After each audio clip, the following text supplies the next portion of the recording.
Hola a todos, mi nombre es Mónica Reyes, soy profesora de fisiopatología de la Escuela Vargas. Además soy médico internista y dedico mi vida tanto al ejercicio clínico como al ejercicio docente. Es un gusto darles la bienvenida a esta unidad, que es una unidad preciosa en donde trabajamos la fisiopatología del equilibrio hidroelectrolítico y renal. Van a disculparme si hay algunos momentos en que pueda verme interrumpida o entorpecida por la tecnología. Obviamente la pandemia nos ha obligado a cambiar de estrategias docentes y los cambios no siempre son fáciles. Lo primero que hay que comentar es un concepto muy básico desarrollado en los 1800 por un científico francés llamado Claude Bernard. Él postulaba que para que los organismos fuesen viables desde el punto de vista biológico, debían tener lo que llamaban medio interno, es decir, una serie de sustancias que rodearan las células y fuesen capaces de aportar los elementos vitales para el funcionamiento celular. Él plantea el concepto de que para que una célula, por lo tanto un organismo viva, debe llevar un océano interno que aporte esos elementos. A su vez, el medio interno se sofisticó con otros conceptos como el concepto de compartimientos, es decir, debía haber algún tipo de barrera que diferenciara lo exterior de lo interior e incluso lo interior, estamos hablando de cualquier organismo, dentro de sus diferentes células capaces de ejercer diferentes funciones. El equilibrio o la diferenciación entre un compartimiento y otro debería o debe ser fijo. Por lo tanto, ese intercambio y ese equilibrio entre compartimientos es lo que Claude Bernard llama homeostasis. Y ese concepto sigue siendo tan vigente hoy como lo fue en el año o en los años 1800. Oparin aparece mucho después, un científico ruso, en los años 20 del siglo pasado, del siglo pasado, plantea la propuesta de cómo aparece la vida. Y nos habla de la sopa primitiva, una serie de elementos que por azar llegan a polimerizarse, esto es lo que él llama la síntesis abiogénica, y al polimerizarse se forman de manera accidental o al azar aminoácidos que luego son capaces de componer proteínas. Y en algún momento esas proteínas, también por mecanismos al azar, se pueden organizar en proteínas funcionales como las enzimas, incluso ser los precursores de la formación de material genético y dar origen a la célula primitiva. Entonces, de una sopa primitiva, pasando por una polimerización y finalmente una célula primitiva, se da origen a la vida. Y ese es el planteamiento de Oparin. Pero fíjense que para que se dé la célula primitiva, de alguna manera es necesario que se geste una barrera que sea capaz de dividir lo externo de lo interno y que el medio interno de esa célula tenga características físico-químicas capaces de garantizar su funcionamiento cada vez más sofisticado y que lo que fue primero una sopa primitiva permita gestar elementos vivos que luego sean capaces de abandonar el mar. Y para poder abandonar el mar, tienen que adaptarse al medio al que les toca o en el que les toca sobrevivir. Y por lo tanto, en la medida en que un organismo es más sofisticado, mayor capacidad tiene de intercambiar elementos con el medio externo.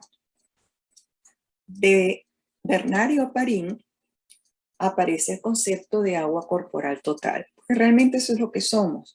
Somos simplemente compartimientos con soluciones y la base de esas soluciones o el diluyente es simplemente agua. Tan es así que el 60% de nuestro peso corporal o nuestro peso total está compuesto por agua. Hay variabilidad y eso lo trabajaremos después. Ese 60% de peso total, es decir, de agua corporal total, está dividido en diferentes compartimientos y eso es lo que llamamos nuestro medio interno.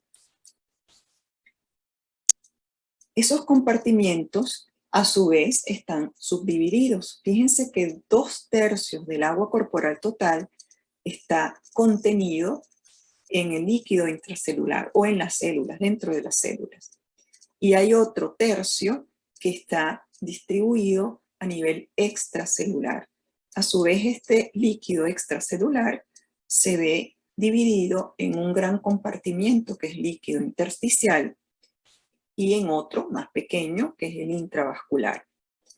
Este dibujo que parece muy hostil, en este de abajo se ve con mucha mayor facilidad para interpretarlo. Fíjense cómo cada una de estas células forman el compartimiento intracelular, es decir, 60%, perdón, 2/3 de ese 60% está contenido a nivel celular y el otro tercio distribuido en el intersticio y a nivel intravascular.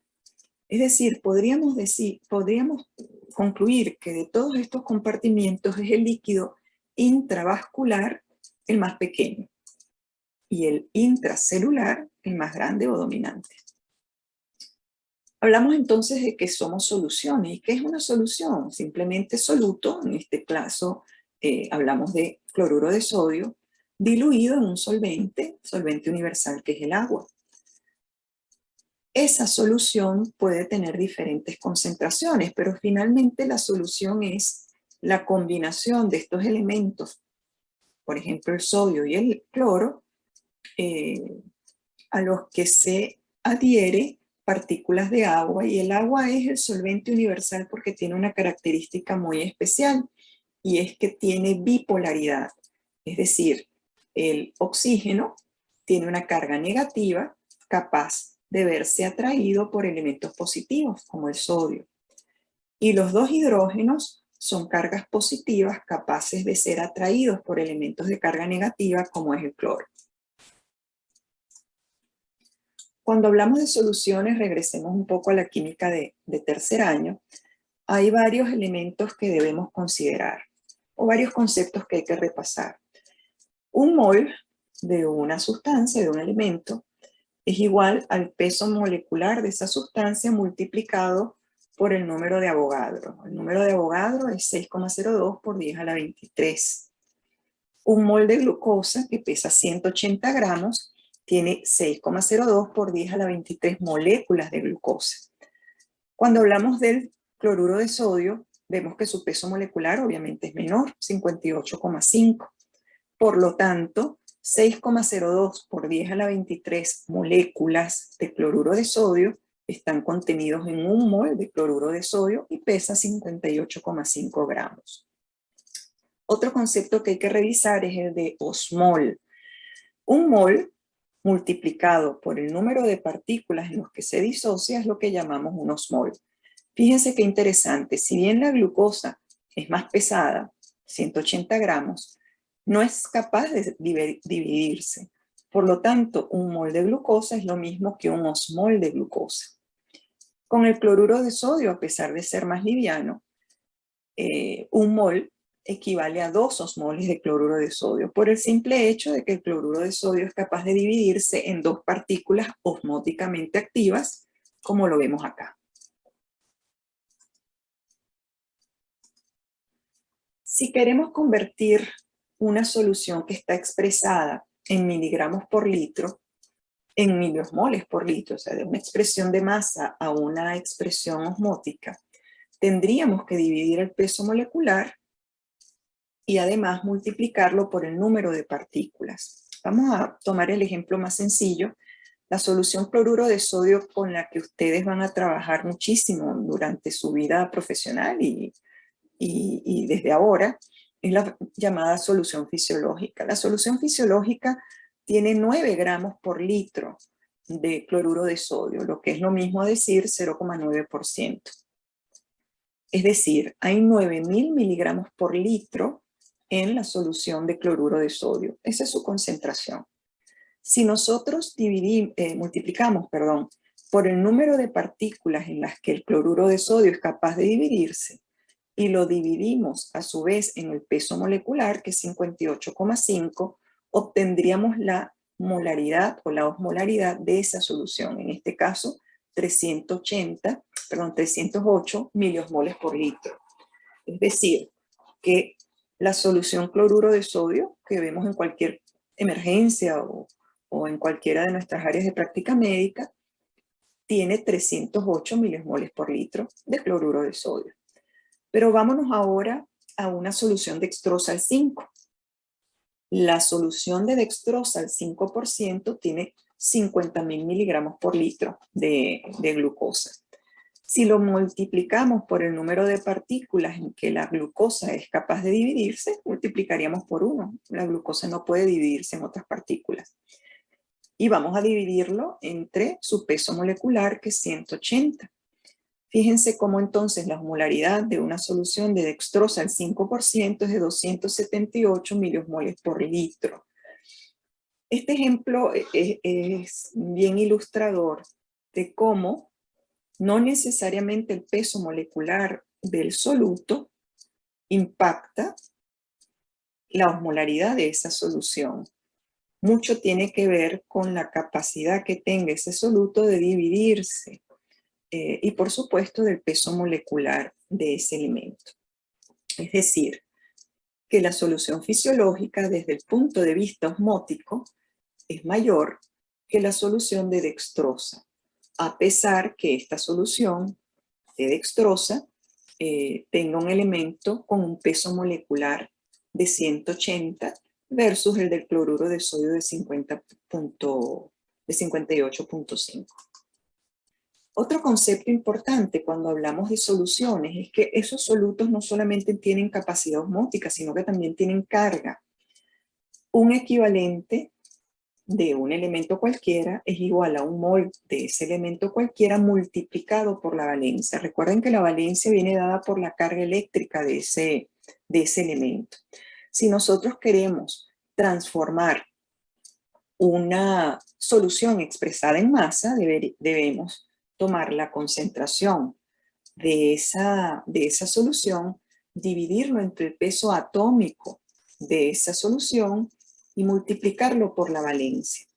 Fíjense cómo 3.260 miligramos por litro de una solución multiplicado por la valencia de ese elemento, por ejemplo sodio, y dividido entre su peso atómico, nos va a dar 142.000 equivalentes por litro. Ustedes dirán, bueno, ¿por qué se escogió ese ejemplo, esa concentración?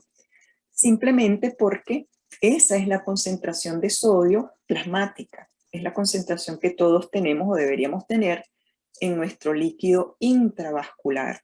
Por eso cuando ustedes piden un laboratorio y piden la medición de electrolitos, pues el valor normal de sodio en plasma es de 142 miliequivalentes por litro. Entonces, esta es la concentración en masa y esta es la expresión en cuanto a la capacidad eléctrica del electrolito, que en este caso es sodio. Entonces hay conclusiones importantes, 3 de ellas, o 3 principios de los cuales no nos debemos olvidar. Déjenme ver si puedo poner la pantalla en un sitio que estorbe menos. ¿Ok? Perdón. Son los 3 principios de equilibrio. El equilibrio químico no es otra cosa más que saber que los solutos tienden a desplazarse desde los compartimientos de mayor concentración a los de menor concentración. El equilibrio osmótico nos dice que el agua tiende a desplazarse desde compartimientos muy diluidos, baja osmolaridad, a compartimientos más concentrados con alta osmolaridad. Y el equilibrio eléctrico básicamente nos dice que los iones van a desplazarse siguiendo la influencia eléctrica, es decir, cargas negativas se verán atraídas por cargas positivas y por lo tanto ese es el equilibrio que se respetaría en ciertos casos y ese es el truco del que debemos hablar. Fíjense este ejemplo. El compartimiento A es 10 veces menos concentrado, hablando del sodio, que el compartimiento B. Si el equilibrio químico está presente, todo esto, que ven como estrellitas rojas, que es sodio, va directamente a trasladarse al área donde está o al compartimento en donde está menos concentrado, que es el compartimiento A. El equilibrio químico entonces se cumpliría en este caso. Este es un ejemplo de equilibrio osmótico, en donde el agua irá desde el compartimiento más diluido al menos diluido. Fíjense que este dato es importante. Para que el equilibrio osmótico pueda sucederse, debe haber una barrera entre los compartimientos que sea permeable al agua, no permeable al sodio.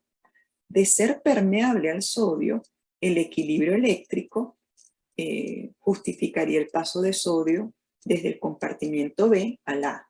Eso no sucede porque tenemos una membrana selectiva, y este es un concepto que debemos empezar a manejar desde ahora. En este ejemplo, el equilibrio eléctrico se da porque esta membrana tiene una cualidad, y es que tiene un campo eléctrico. Una cara de ella está cargada de manera negativa y la otra cara está cargada de manera positiva. Es decir, los elementos con carga negativa van a pasar atraídos por la carga positiva de la membrana.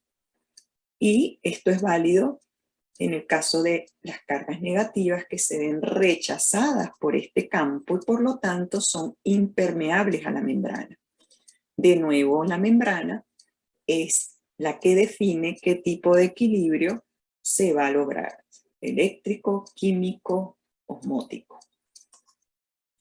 Hay otro elemento que, si bien no forma parte de los equilibrios químicos, osmóticos y eléctricos, es importante, sobre todo a nivel vascular y obviamente renal, que es la presión hidrostática.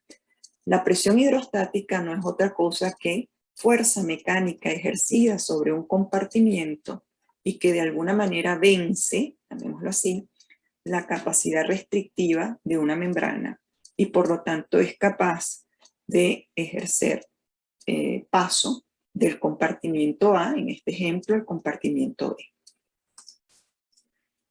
Disculpen la calidad de esta imagen, pero realmente me parece que sirve para ejemplificar todo esto que les acabo de decir en el contexto celular. Vamos a tomar como ejemplo primero el A. Fíjense ustedes que siendo la célula permeable a la glucosa, la célula pasará respetando el equilibrio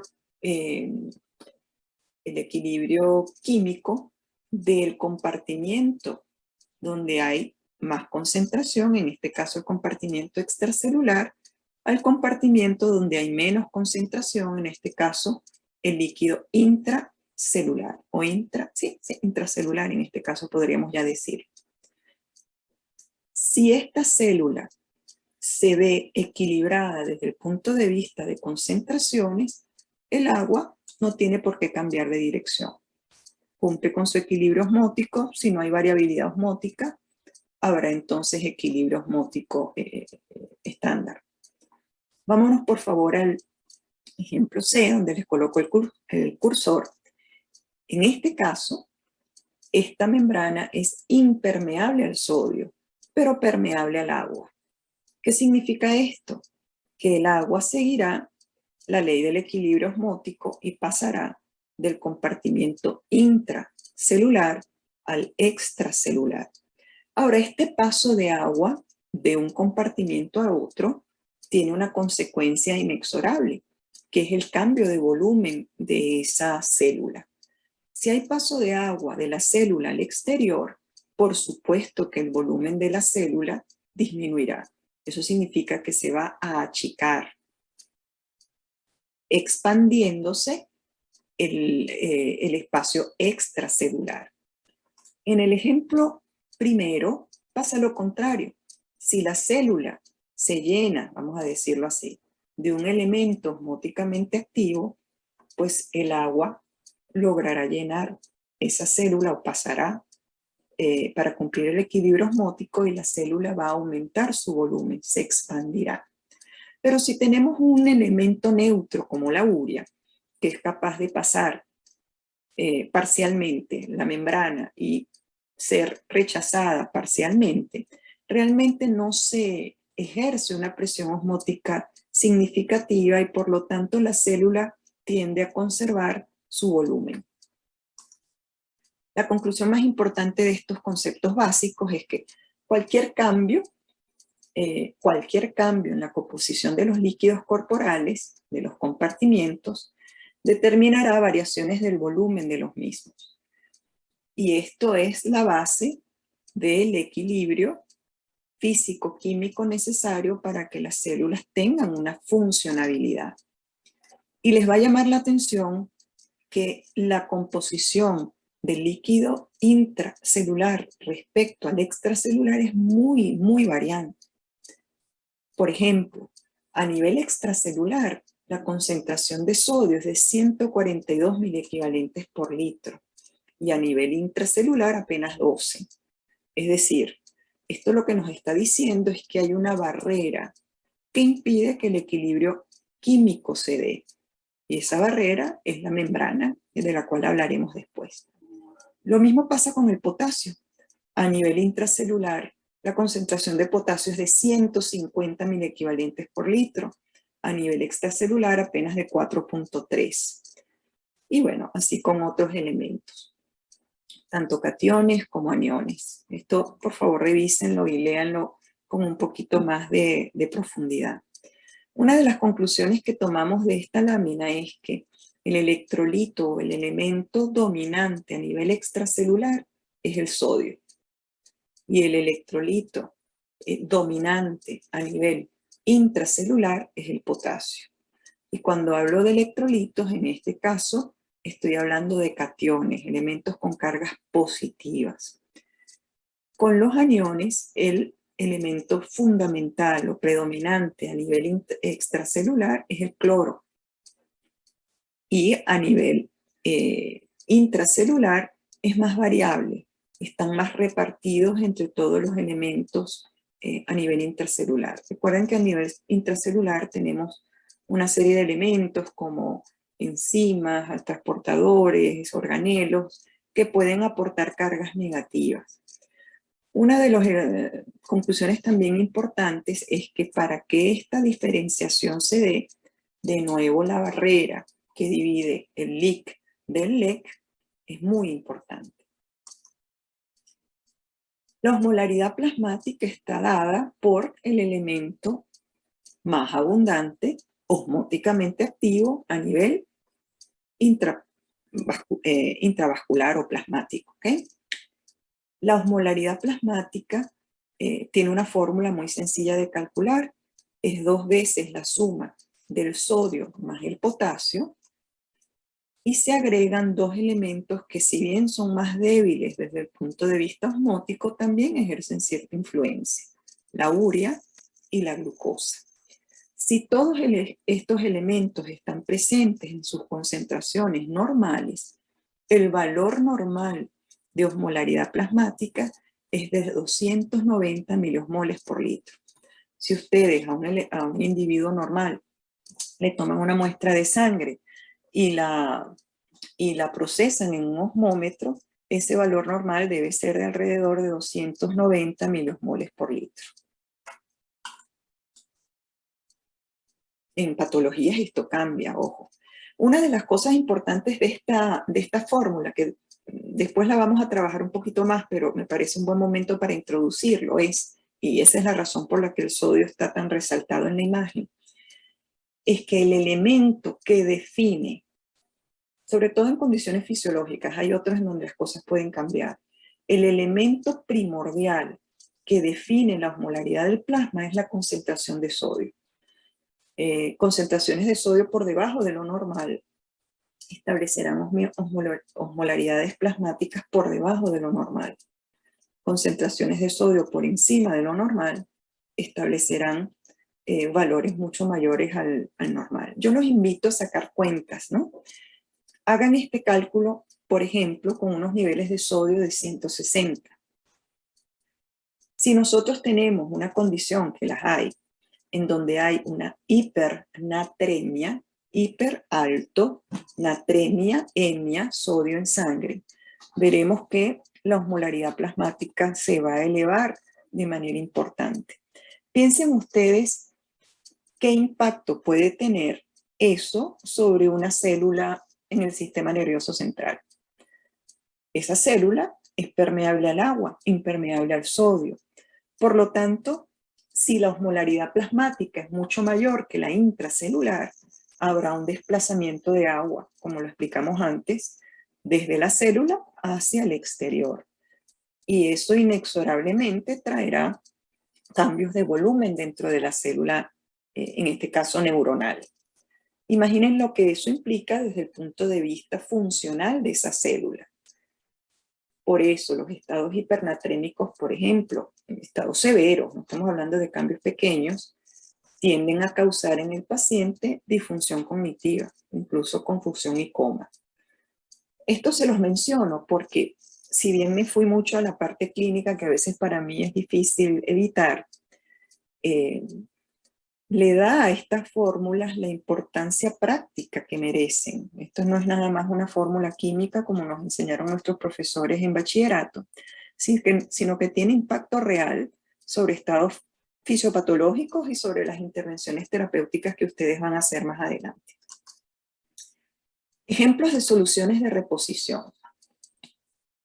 Los invito a revisar las soluciones que hay que deberían haber en los estantes de emergencia o de cualquier otro sitio donde se realice tratamiento de este tipo. La solución 0,45 de cloruro de sodio tiene 154 miliosmoles por litro. Si yo la comparo con la osmolaridad plasmática, está muy por debajo de la misma.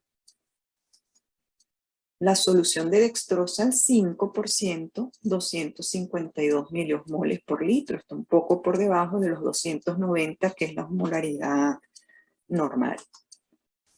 El Ringer lactato tiene 272 miliosmoles por litro. Se está acercando a la osmolaridad normal del plasma. La solución de cloruro de sodio, el 0,9, tiene 300. Por eso es que se la llama solución fisiológica, porque es la solución de reposición cuya osmolaridad más se parece a la del plasma. La del dextrosa al 10% tiene una concentración osmótica de 505, es decir, que cuando ustedes infunden en una solución endovenosa al 10%, están directamente modificando la osmolaridad plasmática de manera significativa. De nuevo saco el dibujo que les coloqué al principio. Fíjense cómo, si nosotros infundimos una solución rica en sodio a nivel del espacio extracelular, inmediatamente va a cumplirse el equilibrio osmótico. Recuerden que las membranas son permeables al agua. Por lo tanto, va a haber paso de agua desde el intracelular al extracelular. Y de nuevo, esto implica cambios en el volumen. Es decir, vamos a perder volumen a nivel intracelular y vamos a ganar volumen a nivel extracelular. Este mismo ejemplo se los coloco acá. Si la osmolaridad plasmática, que de hecho es la misma osmolaridad celular, es de 290 y de alguna manera nosotros modificamos a 310 la osmolaridad extracelular, pues inmediatamente habrá paso de agua desde la célula hacia el líquido extracelular, expandiendo el intersticio y por lo tanto expandiendo el líquido intravascular. Todo cambio en el líquido extracelular implica cambios primero a nivel intersticial y posteriormente intravascular. En este caso fue lo contrario. Nosotros modificamos la osmolaridad intravascular, el sodio pasa libremente porque los vasos sanguíneos son permeables al sodio y a los electrolitos, al intersticio, modifican la osmolaridad del intersticio y de manera inmediata modifican tanto la osmolaridad del líquido intracelular como su tamaño. Se los voy a decir de una manera muy coloquial: modificaciones intersticiales o extracelulares de la osmolaridad. Cuando hablamos de modificaciones estoy hablando de hiperosmolaridad. Inmediatamente disminuyen, achican las células, y eso puede tener consecuencias muy importantes. Este es otro, creo que del mismo ejemplo, ¿eh? Modificaciones a nivel extracelular van a impactar el volumen intracelular. Conclusiones importantes de esta clase. El medio interno, aquel concepto de Claude Bernard, sigue siendo válido, y es el conjunto de compartimentos líquidos, soluciones, suspensiones, no olviden que también las hay, separados por membranas. El agua corporal total representa el 60% del peso corporal en adultos varones. Eso tiene una variación. Las mujeres tenemos un poco menos, 55%. Los neonatos hasta 80%. Fíjense, esto es importante porque una deshidratación en neonatos puede ser fatal, incluso cuando son deshidrataciones menores. En adultos, el agua corporal total da un margen de adaptación mucho mayor. Del agua corporal total, 2/3 pertenecen al intracelular, 1/3 al extracelular. Ese líquido extracelular se divide a su vez en 3/4 que pertenecen al compartimiento intersticial y 1/4 a nivel intravascular. La diferencia de osmolaridad entre compartimientos es la que produce el pasaje de agua, y por lo tanto el volumen, el cambio de volumen de compartimientos. La osmolaridad del LEC está determinada de forma primordial por el sodio, que es el elemento osmóticamente activo que está en mayor concentración, mientras que en el intracelular, el LIC, es el potasio el elemento osmóticamente más importante. El funcionamiento celular, como lo decía Bernard y luego Parín, depende estrictamente del mantenimiento de condiciones físico-químicas adecuadas, es decir, del mantenimiento del medio interno. Recordemos que si los capilares son libremente permeables al agua y a los electrolitos, el volumen a nivel del compartimiento intravascular e intersticial va a depender también del juego de suspensiones creado por el paso de proteínas. Esto es lo que llamamos efecto Gibbs-Donan, en algunos libros efecto Donan doble. Si bien yo me voy a concentrar en los cambios a nivel de electrolitos, sí quisiera, por favor, muchachos, que repasen estos conceptos de fisiología. Los vamos a necesitar cuando entremos en algunas patologías de origen renal. Esta es entonces mi primera clase. Los invito a revisar los libros de fisiología que allá tienen en sus manos. Son conceptos básicos, pero definitivamente permiten que comprendamos todo lo que viene a partir de ahora. Gracias.